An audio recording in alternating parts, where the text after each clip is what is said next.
con dos, bienvenidos a Puntos de Vista. Feliz Día del Trabajador, del Trabajo para Todos. ¿Qué tal, Fernanda? ¿Cómo estás? Felicidades. ¿Qué tal? ¿Cómo te va, Diego? El saludo también a toda la gente que se va sumando del otro lado. Muchas gracias por estar presentes, a los que nos están viendo en este feriado. Sí, estamos en vivo, estamos trabajando a estas horas 19 con 3 minutitos. Feliz Día del Trabajador, Diego. 31 grados también para corroborar que estamos en vivo.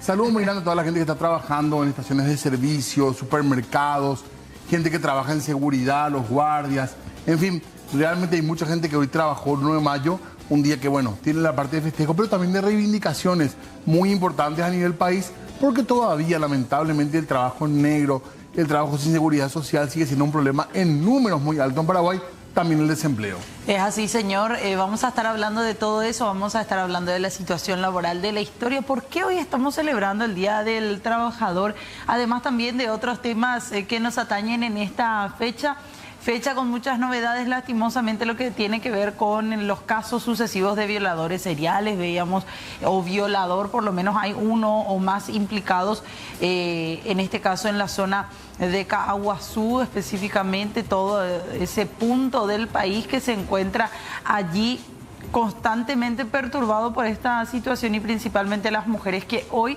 muy valientemente salieron a las calles a reclamar que ya no quieren que haya una sola víctima más de este tipo de hechos. Asimismo, mucha atención a la gente que le gusta la historia o que quiere aprender de historia, porque hoy le proponemos también abordar las fechas que recordamos, un 1 de mayo, pero desde el punto de vista histórico. Así que no se pierdan, creo que tenemos un programa muy interesante para combatir un poco este síndrome de feriado ya hasta ahora. La gente ya preparándose para mañana, así que un programa que le vamos a contar un poco temas que son agradables, creo, para abordar. Claro, a esta hora ya parece un domingo de tarde realmente, porque ya hay ese ambiente. Te pones a pensar otra vez que mañana tenés que volver a la rutina, los que volvieron de algún paseíto que hicieron, tienen que empezar a cargar también las cosas de los chicos. El retorno a clases mañana. Después de Día del Maestro y Día del Trabajador, los chicos tienen que volver nuevamente 2 días más de la semana a las escuelas y colegios y todo eso, como que cuesta retomar. Pero miren con optimismo, porque tenemos 14 y 15 próximos feriados ahí,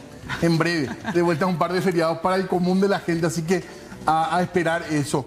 Nosotros decíamos recién, estábamos hablando calor, decía Fernanda, muchísimo calor. Hoy realmente de vuelta la temperatura alta, sensación térmica de vuelta alta, cielo nublado en Capital hoy, pero no, gotas no hubo ni una, ¿eh? No, ahora está nubladito. Ahora sí. Vamos a ver lo que... Una sensación térmica, Diego, de 36 grados. Fíjate la diferencia. Puede ser ya, ¿verdad? A esta hora. 19,5, mayo. Mayo. En fin, 72% el nivel de humedad. Lo que decía Fernanda, 36 grados la sensación térmica a esta hora. Y muchísima gente en la costanera, ¿eh? Hay que decirlo. Sí. Divirtiéndose, otros caminando. Claro, pasando el rato. Sí, claro que sí, tiene también esa marca, sí, el día feriado de mucha gente en la costanera. Viento norte hay, ¿eh? No se siente mucho, pero estamos teniendo viento norte a 5 kilómetros por hora nada más. Durante esta noche y en la madrugada se habla de la probabilidad de tiempo severo, ocasionales tormentas eléctricas. Hay zonas donde ya, como les decíamos, se va nublando de a poquito. La temperatura va a bajar máximo para esta noche hasta los 29 grados nada más. Y la madrugada entre 29 a 26. Esa fue una gotita la que cayó ahí detrás. Alguito parecía, ¿eh? Bueno, ya veremos si se confirma esto. Hablábamos de estas condiciones también a nivel país, así que mucha atención. Supuestamente tiempo inestable. Ya también para mañana, que es jueves, la mínima 19, la máxima 28, con lluvias, con tormentas, según se anuncia el día jueves.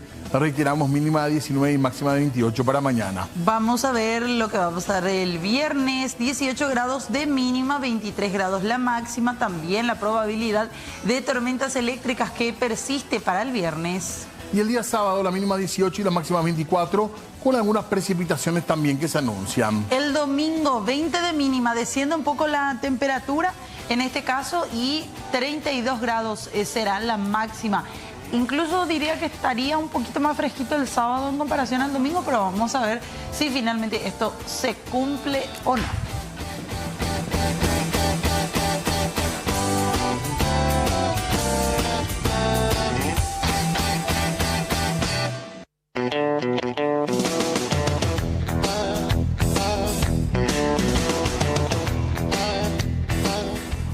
Bueno, muy bien, adelantábamos que íbamos a tener mirada histórica en la tarde-noche hoy para darle un poco ese marco al feriado de saber qué pasa o qué recordar un 1 de mayo. Sí, señor, por eso ya queremos saludar a nuestros invitados teniendo en cuenta todo esto, porque, ojo, decíamos Diego también al arranque, no solamente vamos a hablar del 1 de mayo, porque lo celebramos también, claro. Queremos mirar un poquito las cifras en torno a esto. Hay muchas cifras muy interesantes que dio a conocer el propio Instituto de Estadísticas aquí en nuestro país respecto a la población. Sí. ¿Quiénes son los que están activos? ¿Cuántos son los que están con aquellos empleos en condiciones precarias, hay que decir? Y también aquellas personas que lastimosamente están todavía buscando trabajo, que es uno de los grandes desafíos también de la realidad paraguaya. Asimismo, también va a hablar de los logros de los trabajadores paraguayos a través del tiempo, cuándo se dieron, cómo se dieron, y también recordar una fecha muy importante a nivel histórico, el día de hoy vinculado a la Guerra Grande. Exactamente. Bueno, ya como decíamos, tenemos a historiadores en piso para hablar un poco también desde este punto de vista respecto a esta fecha tan pero tan significativa. Claudio Velázquez es uno de los que nos acompaña. ¿Cómo te va? Bienvenido. Buenas noches, Fer, Diego. Para usted y para toda la teleaudiencia, feliz Día del Trabajador. Para todos los que nos miran también, gracias por la invitación. Al contrario, muchas gracias. Y también Eduardo Mereles, otro de los historiadores que siempre nos va iluminando también aquí con sus conocimientos. ¿Cómo le va? Feliz día. Feliz día también para ustedes. Muchísimas gracias, realmente un honor para mí por lo menos la invitación. Estamos aquí firmes para todo lo que podamos aportar un poquitito en lo que respecta de un día como hoy. Claro, tenemos la fecha histórica del tratado, sí, pero sí empezamos por lo más reciente, que es el 1 de mayo, sí, ¿verdad? Y después nos metemos en la triple alianza, no sé qué les parece. Sí, súper, excelente. Como metodología, digamos, para charlar por orden, digamos. Sí. Del 1 de mayo, que aquí, ¿en qué periodo fue el de las grandes conquistas laborales en nuestro país? ¿Se puede hablar de un momento ahí? Los partidos políticos a veces discuten un poco de eso, ¿verdad? Sí. Bueno, el gran periodo de las actividades gremiales, laborales, propiamente podemos situarlos más o menos fines del siglo XIX. Allí empiezan a haber emblemáticas huelgas. Incluso hay una huelga de 1897 de panaderos asuncenos que más o menos casi llega al centenar, que durante más o menos 5 a 7 días restringieron la distribución de panificados en toda la ciudad de Asunción, como consecuencia de protestas por reivindicaciones suyas. ¿En qué año eso? Eso es 1897. Imagínense, el panadero tenía que trabajar casi 16 horas, aparte de hacer el pan, eran otra vez los distribuidores. Y ellos se levantan contra sus patrones, contra los empleadores, y es ahí en donde hay una de las primeras, digamos, huelgas que incluso restringió la circulación de panificados en toda la ciudad de Asunción. El Día del Trabajador en sí, el primer grito, podemos decir, los dan los empleados del ferrocarril. Son ellos los que primeramente en 1902 hacen. Parece un poco contraproducente, pero teniendo en cuenta la inactividad que tienen hoy los chicos del ferrocarril, pero en 1902 son ellos los primeros que hacen ese festejo propiamente, pero formalmente se da en 1906 recién los festejos por el Día del Trabajador. Y siempre el 1 de mayo fue la fecha. Siempre el 1 de mayo, y la cúspide de los festejos es la búsqueda de las 8 horas de trabajo. Uno de los primeros grupos, y hoy justamente lo vimos en Twitter, uno de los primeros grupos que reclama esas 8 horas eran los peluqueros. O sea, incluso los peluqueros ni siquiera eran un poco más justos, ellos decían 12 horas, decían, y 10 horas y media los domingos, porque ellos llegaban a 15 o 16 horas, imagínense, o sea, lo que era para una jornada podía durar 16 horas tranquilamente. Tranquilamente. Hay un trabajo muy interesante para todos los que nos están mirando, Obreros y Utopías de Milda Rivarola, que es impresionante la actividad gremial. La historiadora Ana Barreto, por ejemplo, dice que el que cercena completamente los movimientos gremiales es la dictadura de Alfredo Stroessner. Antes de eso era impresionante la manera en la que se organizaban y se diseminaban los gremios. Había gremios de gente que fabricaba calzados, gremios de mercaderes, y la forma en la que se organizaban era espectacular. Y ahora casi no quedan gremios por rubro, digamos. Ahora creo que es el sindicato de periodistas y un par más, pero en general los sindicatos son de trabajadores en general, sí, digamos, ¿verdad? Hay algunas empresas privadas que tienen su sindicato y están muy bien organizados, que tienen una buena comunicación con sus patronales, digamos, ¿verdad? Pues se puede hablar de un periodo un periodo presidencial o de gobierno donde se logran las principales reivindicaciones. Y el epicentro de ese inicio se da posterior a la Guerra del Chaco con el gobierno de Rafael Franco. Rafael Franco, hay que tener en cuenta que tiene una apertura para su gobierno y ahí entran los comunistas. Y son los comunistas los que traen todas esas ideas de reivindicaciones para los gremios. Allí hay cierta apertura. Y para 1938 vamos a tener la ley de las 8 horas laborales. Por más de que los chicos de la Municipalidad de Asunción lo consiguieron allá por 1923, 22. Ahí empieza. Ahí empieza. Pero por ley, en todo el territorio del Paraguay es en 1938 durante el gobierno de Félix Paiva. Ojo, esto lo inicia Rafael Franco. Antes de eso creo que en un congreso, en una sesión del Congreso lo tocaron los muchachos, pero no se trató, no tuvo fuerza. Eduardo, lo que tiene que ver con esta mirada histórica también, sin duda alguna, como decía Claudio, tiene esa influencia de lo que pasaba a nivel internacional también, ¿verdad? Totalmente, y más que nada el reclamo del sector de los trabajadores, como vimos y como mencionó recién Claudio, se da en todo el mundo por justamente estas jornadas, por así decirlas, injustas que tenían en un día de 14, 15, 16 horas. Yo enseño Derecho Laboral en una facultad y tenemos nosotros una legislación súper proteccionista para el trabajador.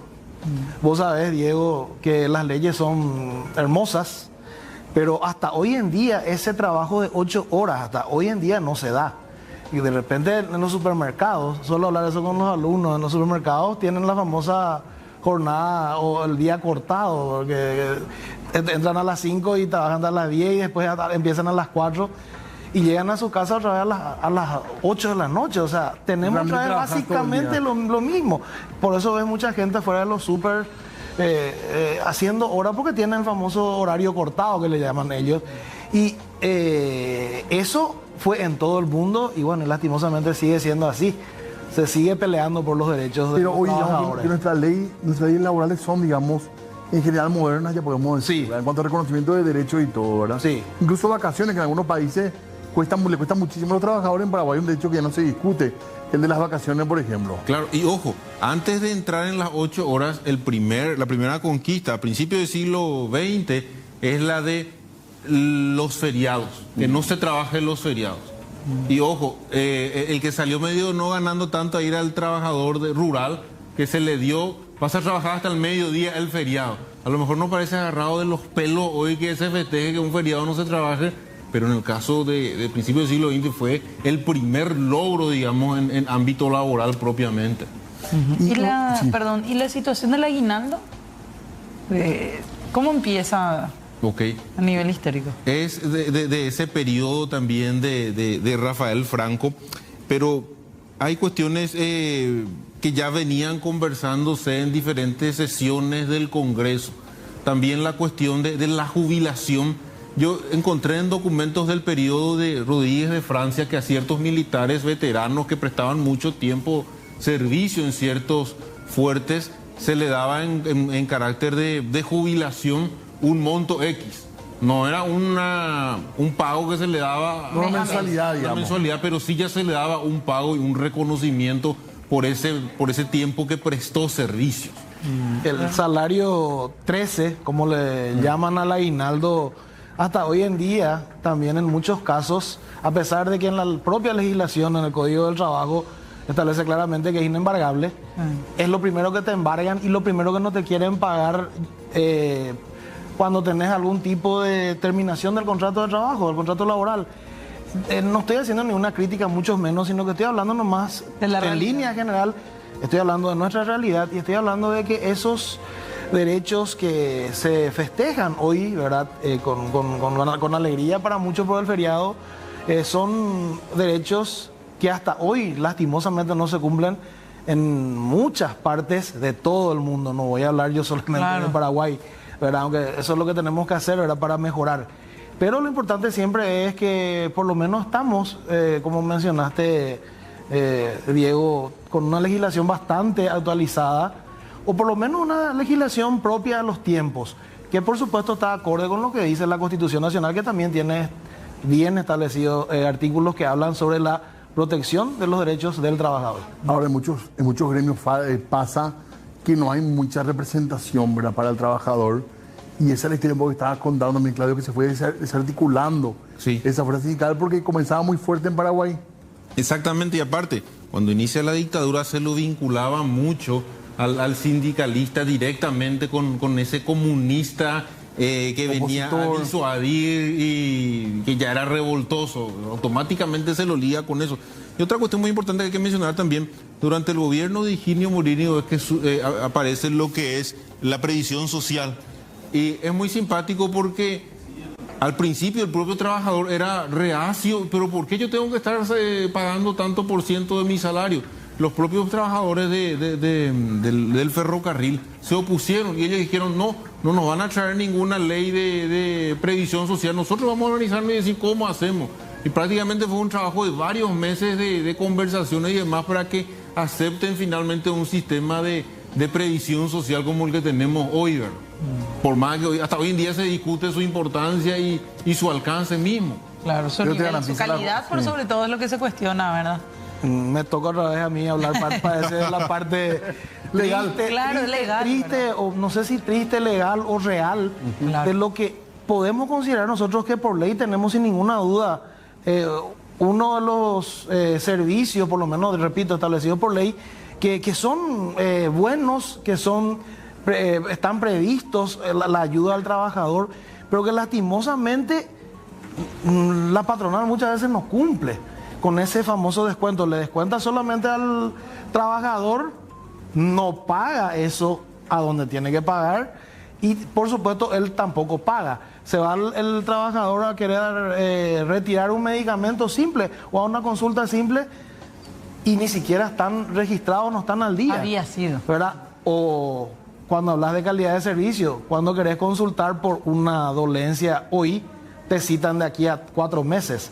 Es una realidad bastante dura para lo que podría ser algo fantástico, porque el IPS es, el Instituto de Previsión Social, la institución es muy noble en sus orígenes, pero lastimosamente no se la respeta como tal. Además se habla mucho constantemente de el ponerse la camiseta, el estar al 100% enfocado en el trabajo, cuando que la retribución muchas veces no puede ser o puede que no sea la adecuada. Y hoy era muy interesante también el planteamiento que hacían algunos colegas al decir, es un derecho humano, o sea, todos los derechos alcanzados a nivel laboral son al fin y al cabo derechos humanos que deberían ser respetados con esa categoría, ¿verdad? Totalmente, y yo mencionaba, por decía el instituto, pero no pasa por una cuestión ni un alarde política que yo estoy haciendo, sino que justamente por lo que acabas de decir, Fernanda, el punto es que es un derecho humano adquirido y ganado por el trabajador al momento que se le descuenta de su salario. Pero cuando el trabajador se va y quiere retirar una aspirina y no encuentra ni su nombre, evidentemente no podemos culparle al trabajador ni al Estado. Es el empleador, seamos claros con eso, ¿verdad? Y es un derecho humano que no se ve, pero es el que más se siente, porque estamos hablando de salud. Claro. Cuando hablamos justamente de este tema de salud, el tema de sindicatos, también pensar un poquitito lo que costaron estos logros. ¿Verdad? Hoy no se discuten las 8 horas. Hoy en el mundo se discute incluso jornadas laborales de 4 días como máximo. Yo supongo que en 20, 30, 50 años van a decir, no, antes trabajaban 5 y hasta 6 días. Porque parece que ese es un poco el rumbo que están tomando las cosas, ¿verdad? Y si nos ponemos a estudiar el caso de los mensú, por ejemplo, era una esclavitud.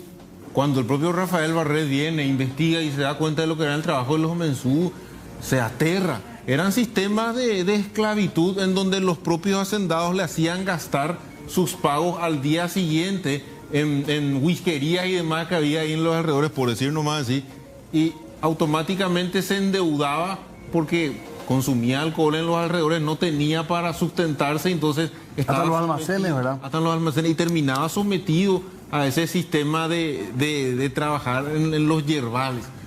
Anteriormente el mensú tenía que entrar en los montes para acopiar manualmente la hierba, y ahí hay que esas fotos tan espectaculares de gigantescas bolsas que vemos en sus espaldas, ¿verdad? con el peso incluso doblando del mismo trabajador, del mismo acopiador, por el hecho de que tenían que ellos básicamente trabajar en jornadas extraordinarias muy largas para redondear lo que ya consumieron. O sea, ellos básicamente trabajaban, por así decirlo, gratis, porque el propio empleador le obligaba, por así decirlo, dentro de su sistema de trabajo, a consumir solamente lo que ellos otra vez le daban. O sea, ellos prácticamente trabajaban sin salario. Y tenían sistemas de castigos rigurosos. Se los desnudaban y se los tiraban encima de Tacurú, encima de los hormigueros gigantescos que habían. Imagínense el nivel de represión que tenían de parte de sus patrones. Siglo XX, ¿eh? Estamos hablando del siglo XX. Claro, y Barret se asusta, ¿verdad? El dolor paraguayo es un poco eso, ¿verdad? Y incluso en algunos lugares trabajaban todo el mes y terminaban debiendo. Sí. O sea, vos no solo que no cobrabas, sino que le debías a tu patrón. Y automáticamente eso te hacía trabajar de vuelta otro mes, otra semana, otro mes. Y era un círculo vicioso que nunca tenía la posibilidad el trabajador de salir de ese círculo o de ver otra solución. Yo quería consultar también, porque hablábamos de los derechos en general. ¿Cuáles dijiste, Claudio, que eran los primeros grupos de trabajadores que consiguieron logros peluqueros? Los de descanso en los feriados. ¿Pero quiénes fueron los primeros? Los trabajadores rurales que consiguieron trabajar hasta el mediodía, el feriado. Y con respecto a eso nomás, los febreristas siempre dicen, ¿verdad? Gracias al febrerismo en Paraguay de derechos laborales. ¿Es una verdad 100%? ¿Es una media verdad? ¿Es real eso? De hecho, el febrerismo como tal surge mucho después de Rafael Franco y su periodo de gobierno. Pero sí fue gracias a Rafael Franco que se dio una apertura importantísima en discusión de materia de derechos laborales. Eso hay que reconocerlo. ¿Y en el caso de las mujeres? Vos sabés que en el caso de las mujeres hay una manifestación en 1917 de mercaderas que se dan justamente por reclamos, creo que eran cuestiones de salubridad, de higiene que el municipio tenía. Mercado Guazú todavía. En el Mercado Guazú todavía. Y fue tan emblemática, llegué a encontrar en los diarios las publicaciones diarias fueron incluso, hubo represiones incluso en estas manifestaciones. Sí. Y es tan impactante esta manifestación para los que estudian sociología y demás, que en Córdoba hace cuestión de 3 o 4 años se hizo una representación teatral de esa manifestación de 1917 de parte de mujeres. Bueno, tema súper interesante que estamos abordando hoy tiene que ver con derechos laborales, con un poco la historia también en nuestro país del sindicalismo, pero también le queremos contar lo que opina la gente, ¿verdad?, con respecto a la encuesta y estos números que estamos preguntando a través de nuestra cuenta de X. Sí, señor. En C9N Paraguay van a encontrar esta encuesta. ¿Cuáles de estos oficios antiguos te gustaría que vuelvan? Carteros, los famosos carteros. Sí, quedan poquititos, quedan. Poquísimos ya. Los lecheros. También fueron desapareciendo. Sí. Los que administran cibers. Mira un poco. Eso es tan reciente y también ya casi extinguido, ¿eh? O trabajos, digo bien, relacionados a la famosa cabina telefónica. Ahí está alguno de las posibilidades. Después no recuerda algunas otras cosas. Y a mí me preguntan el ferrocarrilero. Yo quiero que haya ferrocarrilero. Claro, por favor, que vuelvan. Esa puede ser una realidad, o por lo menos nos dicen siempre eso, ¿verdad? Ojalá. Y en tu caso, Eduardo. Yo más que nada quería nomás responderte un poquitito más o ampliar un poquitito el tema de las mujeres y el trabajo de las mujeres. Yo creo que ahí sí tenemos un avance bastante interesante. Evidentemente estamos siempre hablando de esas necesidades de los trabajadores y por supuesto dentro de los trabajadores establecidos por el propio Código del Trabajo están las mujeres, ¿verdad? Pero por lo menos ya están metidas en el sistema laboral. Hay una mayor apertura por parte de las propias empresas y de los empleadores de aceptar a una mujer para distintos tipos de trabajo, sí, comparando con lo que, por ejemplo, el derecho al voto recién se dio para la mujer en 1961. Derecho al voto, estamos hablando del derecho al voto, algo que nosotros después de la caída de Alfredo Stroessner lo hacemos cada 2 o 3 años por el sistema de nuestra democracia, ¿verdad?, representativa. Y las mujeres hoy están muy integradas a lo que es el trabajo. Ahora, haciendo otra vez mi papel de hoy parece increíble, hay muchos derechos que les son violadas literalmente a las mujeres, por ejemplo, cuando están en estado de gravidez. Y de repente cuando se embarazan ya les vinculan de la empresa, siendo que la Constitución protege a la mujer embarazada y también el propio Código del Trabajo. Pero se dan, y bueno, y son pequeñas, grandes cuestiones que todavía tenemos que ir mejorando. Por lo menos no podés desvincularle de una empresa o de ningún lugar a una mujer en estado de gravidez porque se embarazó. O sea, evidentemente es una cuestión de supervivencia mismo para la especie el que una mujer... Muy bien, 19:35, un abrazo grande a la gente que está trabajando en este 1 de mayo todavía, ¿verdad? Sí, y tantos testimonios realmente que uno se pone a ver, y como decíamos y estábamos compartiendo, ¿cuántos hay que todavía están con ese régimen de 12, 16 horas, el famoso horario cortado que es el que al final no te hace descansar? En el medio de por ahí tenés la posibilidad también, en este caso, de ir viendo otras actividades, pero siempre pensando otra vez en volver al trabajo en algún momento. Y también todavía es una deuda grande en algunos sitios donde no se cobra algunos rubros, que legalmente el salario es por debajo del mínimo todavía. Y realmente es muy injusto. Si hoy un salario mínimo no cumple con los objetivos que dice la ley, ¿te imaginas lo que es ganar menos del salario mínimo? Mucho más difícil, por supuesto. Tenemos algunas placas para compartir y ir compartiendo también aquí todavía con nuestros historiadores, con Claudio, con Eduardo. La evolución del salario mínimo. Ahí está. Lo que decíamos, en el 2013 era de 1.658.232 guaraníes. ¿Quién se imagina vivir ya 11 años después con este monto? ¿Cómo creció el tema ahora? 2014, 1.824.055. Claudio, ¿vos crees? Justamente se hicieron muchos memes en alusión al doctor Federico Franco por una referencia. Creo que eran 500.000 guaraníes más o menos, que habló de que se podía aguantar bien un mes. En aquella época. En una familia paraguaya en el 2013. Por eso, 11 años después. En el 2015, el salario sube a 1.824.055 guaraníes. Y vamos a ver el siguiente año. La evolución un poquito en estos últimos 10 años, lo que queremos hacer. En el 2016, 1.964.507. ¿Fue lento el avance o la evolución del salario mínimo, creen ustedes? Viendo también en comparación un poquito. El problema es el costo de vida que se maneja y hay una gran paradoja en lo que dice la propia legislación laboral cuando habla de que el salario mínimo incluye el ocio para el trabajador. O sea, tu salario mínimo te tiene que alcanzar para irte al cine, para tomar una cerveza, para comer un asado, para pasearte, para viajar. Ahora bien, ¿cómo se vive, vos decías, Fernanda, con un salario de 2 millones de guaraníes con una familia integrada por dos adultos y 6 criaturas? Escuela, salud. No es imposible.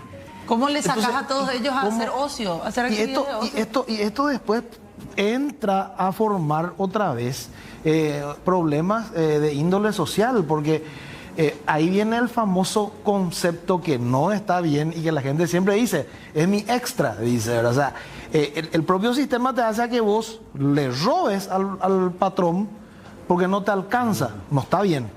Pero y el trabajador no ve como algo malo, es mi extra, dice, ¿verdad? Siendo que el horario extra no es eso, o el salario extra no es lo que el trabajador entiende. Y él cree muchas veces de que no hace mal, ¿verdad? Pero eso no está bien. No está bien. Ahora, el salario mínimo, que ahí vemos 2017, 2.041.123, según la ley, como decía Eduardo, tiene que alcanzar para vestimenta. Vestimenta, sí. Vestimenta, alimentación. Educación, salud. Creo que dice algo así como diversión honesta, algo así utiliza, ¿verdad? Diversión, sí, y momentos de... No sé por qué la ley se mete en eso, ¿verdad? Bueno, en el 2018 vamos a ir viendo hasta llegar hasta la actualidad, 2.122.000 guaraníes. Vamos al 2019, Vamos a ver lo que ocurría. Se mantuvo en 2.192.000 guaraníes el salario mínimo en nuestro país. ¿Y qué pasa en los siguientes años? En el 2020, con la pandemia, se mantiene en este mismo monto, 2.192.000. Y en el 2021 sí sube un poco más, a 2.289.324 guaraníes. Pasamos al 2022 y el salario mínimo llega a estos 2.550.000 guaraníes. 2023, 2.680.000 guaraníes. Hasta aquí la evolución un poco de este salario mínimo que, como dirían, ¿será que te alcanza? Mucha gente dice, no, yo me compro una ropa y ya está. Ya sale del presupuesto incluso. ¿Y cómo? Ya no como. Yo quiero preguntarle a Claudio, de repente él que tiene una hija y que siempre comparte muchas actividades con su hija, el cine y eso. ¿Cuánto te sale ir al cine con tu hija?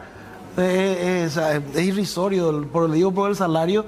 ¿Y cómo vivir? Y no estamos hablando de una actividad, como vos decís, distinta o fea, o no, algo sano, que llevarle a tu hijo al cine, a una película, ¿verdad? O sea, y cuesta, no sé, hasta el balde de poro sale 50.000 guaraníes. De eso pues se trata también cuando decimos que el salario te tiene que dignificar. El trabajo te tiene que dignificar. Alcanzar para lo mínimo. Alcanzar para vivir dignamente, que no tiene que ser vivir apretado hasta el cuello, ¿verdad? Así mismo. Y ahora estamos viendo, porque se va a discutir en junio de vuelta el aumento del salario, y ahí te salen a decir que si sube mucho la inflación, y después vos ves, o antes ves, que en el Ministerio de Economía se autoasignan aumento de 600.000, 1 millón de guaraníes, y ahí por lo visto no genera ninguna inflación. Para ellos está perfecto el aumento, para el trabajo está siempre mal y siempre peligroso para la economía. En fin, para cerrar nomás un poco el tema, nuestro tema laboral de hoy, porque queríamos hablar de otro tema también a nivel de efemérides, se dice, ¿verdad? Sí. De este 1 de mayo. Sí, señor. A ver, nos quedamos con ganas de seguir hablando de trabajo, pero hoy, 1 de mayo, también se recuerda lo que tiene que ver con la firma de aquel tratado secreto de la Triple Alianza, ¿verdad? Así mismo. 1 de mayo de 1865, una fecha emblemática en el desarrollo de la guerra de la Triple Alianza. Es aquella fecha en donde en la ciudad de Buenos Aires, en la casa de Bartolomé Mitre, se reúnen representantes de los 3 países que le van a hacer la guerra al Paraguay. Una primera teoría nos va a decir que es una reacción como consecuencia de lo que pasó hasta ese entonces. El Paraguay hizo un ultimátum, se desobedeció el ultimátum en el marco de los conflictos que existían en el Uruguay. El Paraguay invade Corrientes, declara la guerra, pero Mitre, como para poder levantar más un fervor nacionalista, dice que el Paraguay no declaró la guerra. En fin, es todo reacción de esa situación lo que lleva a la firma de ese tratado secreto. Pero si nos ponemos a hacer un trabajo un poco más de hormiga, vamos a darnos cuenta, tal vez hoy sea muy fácil decir, bueno, se invade un territorio, al día siguiente están 3 representantes de 3 países con la velocidad que tienen las comunicaciones. Claro. Pero en aquel entonces, 1865, un tratado que pueda concretizarse de esa manera, a esa velocidad, es lo que hace pensar no solo a los investigadores de historia, sino al estudioso mismo, incluso a los estudiantes de secundaria te preguntan muchas veces qué tantos antecedentes había de esto, qué tanta preparatoria había de esto, y bueno, es un tema riquísimo para debatir y analizar. Claro. Hace rato, cuando empezó el programa, Diego utilizó unas palabras que ahora yo voy a hacer la mía. Te voy a copiar el copyright, Diego, cuando hablaste del síndrome de feriado. Ese síndrome de feriado que nos mata recuerdos que nos dan las efemérides, como el día de la independencia, el 15 de mayo, 14 y 15 de mayo, la gesta de la independencia, y el 1 de mayo, donde todo el mundo está festejando, pasando bien por el Día del Trabajador, ocurre la firma de este tratado que después fue conocido como el de la triple infamia. O sea, un tratado totalmente traído, no sé si de los pelos, pero fue una burla a lo que era el mundo jurídico por lo que decían las cláusulas firmadas por Francisco Otaviano Almeida de Rosa por el Imperio del Brasil, Carlos de Castro por la República Oriental del Uruguay y Rufino de Elizalde por la República Argentina, donde básicamente ellos decían, nosotros le vamos a declarar la guerra al gobierno, a López, pero no vamos a terminar hasta sacarle del poder, destruir todas las fortificaciones que establecía el protocolo, la parte ya posterior del tratado, ¿verdad? En aquel 1865, y donde ellos se iban a dividir todo, incluyendo los trofeos de guerra dividido entre 3. Era simple, capturamos 3 cañones, uno para cada país. O sea, bola que no era contra López nomás el tema. Y te cuento, Argentina llegaba su pretensión hasta Bahía Negra. Hasta Bahía Negra. Y lo de Brasil que ellos querían desde hasta el Jejuí, la parte, toda la zona del Mato Grosso. Pero el punto era decir, bro, nosotros no nos peleamos contra el Paraguay, pero le vamos a quitar las tierras. Y tantas contradicciones, es un tratado bastante extenso, y si uno a uno empieza a analizar eso, lógico, como dijo recién Claudio, con la mirada de hoy vamos a encontrar, pero barrabasadas en todas las pretensiones que tuvieron los firmantes de ese tratado o los representantes diplomáticos. Y yo quiero mencionar que muchos dicen que esto es la continuación de lo que empezó con el famoso Tratado de Punta del Rosario de 1864, que hoy se discute sobre si fue o no así. Independientemente de que haya o no sido eso en 1864, el Tratado de 1865 del 1 de mayo fue una locura que destruyó el Paraguay, sin ninguna duda, porque se cumplieron casi en su totalidad las cláusulas. Y lo último, ellos decían, nosotros vamos a tratar de llegar siempre a la paz de manera conjunta. El primero que después rompe ese tratado es Brasil en 1872. O sea, las consecuencias de la firma de ese documento fueron nefastas para el Paraguay. Por eso digo, cuando hablamos de historia, tenemos que sí o sí hablar de un proceso histórico. Y podemos decir mucho de antes, como dijo también Claudio, la invasión del Imperio de Brasil a Uruguay, el ataque a Paysandú, la toma del Marqués de Olinda, pero se da el 1 de mayo del 65 y ahí oficialmente queda estipulada y formada la Triple Alianza. Sí. Con respecto a lo de Punta de Rosario, en junio de 1864, como mencionó Eduardo, en el marco del conflicto que existía dentro del Uruguay, firman un tratado por sobre todo el Imperio del Brasil y por otra parte el representante de la Argentina, en donde más o menos se organizan ellos buscando frenar la situación tan catastrófica del Uruguay en aquel entonces. Hoy hay dos versiones, hay una versión nacionalista que establece de manera categórica que en ese tratado se sentaron las bases del tratado secreto de la guerra de la Triple Alianza. Pero hay otra versión que lo mira un poco con un ojo un poco más abierto y menos fanático y dice, bueno, esto no fue una causa de la guerra de la Triple Alianza, fue un antecedente, cierto. Claro. A la hora de analizar tus antecedentes tenés que mirar ese tratado de Punta del Rosario. Pero no es que acá no hablan de Paraguay en este tratado de Punta de Rosario, hablan del Uruguay y lo hacen en el marco del conflicto que estaba existiendo en el Uruguay. Es un tema que se discute muchísimo hoy en día. Tengo que terminar lastimosamente la charla, pero le queremos proponer otro momento para seguir hablando porque realmente nos quedaban muchos temas pendientes, nos tomó mucho el 1 de mayo en tema laboral, pero queríamos también abordar el tema de la guerra, así que le agradecemos muchísimo, ¿verdad? Para recordar un poco la fecha por lo menos de esta manera con estos antecedentes que estaban comentando. No, por favor, Diego, estamos a las órdenes, por supuesto, y todo lo que pueda hacer para aportar un poquitito en lo que sería recordar esto. Y repito, todo lo que puedo decir, quiero ser breve y disculparme, pero este síndrome de feriado que tenemos que nosotros que combatir, recordándonos que ese 1 de mayo fue nefasto para el Paraguay, sí, con la firma de ese documento, y está plasmado ahí. O sea, antecedentes, causas, no sé, pero el 1 de mayo existió con la firma del tratado. Sí.